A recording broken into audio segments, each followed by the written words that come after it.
The stupidest headline of all. Why can we rage against George Floyd's death but not Henry Nowak's? Well, I suppose because Henry Nowak wasn't killed by the police. Well, he died because of a lack of police care, right? I think what we're seeing here is an outpouring of rage that the police didn't turn up at the scene of this crime and automatically presume that the brown people were the criminals and the liars and the white person was the innocent victim. I think it's that simple. I think they just hate the fact that the police force no longer turn up at the scene of the crime and treat the ethnic minority as the wrong un. These people here, in my opinion, are just as much of an enemy as any of the invaders are. They are enabling this to happen, purposefully misunderstanding, because yeah, they automatically default assumed that the guy that was laying on the ground and could barely talk was the one who did something wrong. They told him that he wasn't stabbed, and then they went with the murderer to go get him food. Look, I think this is a tragic case, Henry Nowak, but we really need to listen to Henry's family because they're asking us as politicians, as leaders,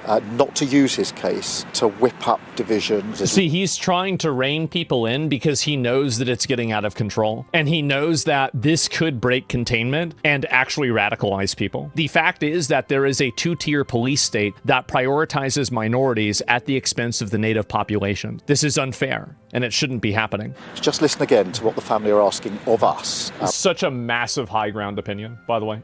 Huge high ground. Also, I hate that. I hate seeing the Prime Minister take that family for his own ends, I say. Right, I say it's his own ends. That's his job, Kelvin. Right. No, it's not his job. What he wanted to do, what he could have done, is he could have gone down to a very small place in Southampton, very secretly, and met them there. No, he got them to come to number 10. You know, they're emotionally, I can't imagine what it's like for them. I look upon it as a way of putting Starmer at the heart of something which he didn't change at all, brings the family up to London like that. With respect, you're twisting Starmer's motives there. Neither of us know. Oh my God, a politician, I'm twisting his motive. Everybody knows. Of course that's what's happening. 2020, Keir Starmer reacts to the George Floyd video. Absolutely shocked, as I'm sure everybody was shocked. In particular, just hearing someone almost talking through their own death. It was very, very upsetting, emotionally upsetting.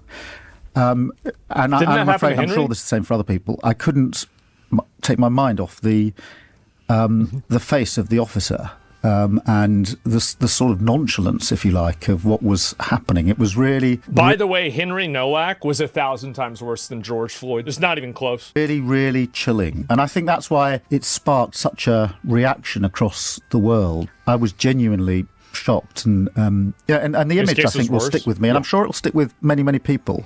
That combination of a man talking about his last breath in that way and an officer apparently unmoved. Man, you just really had to one-for-one it, didn't you?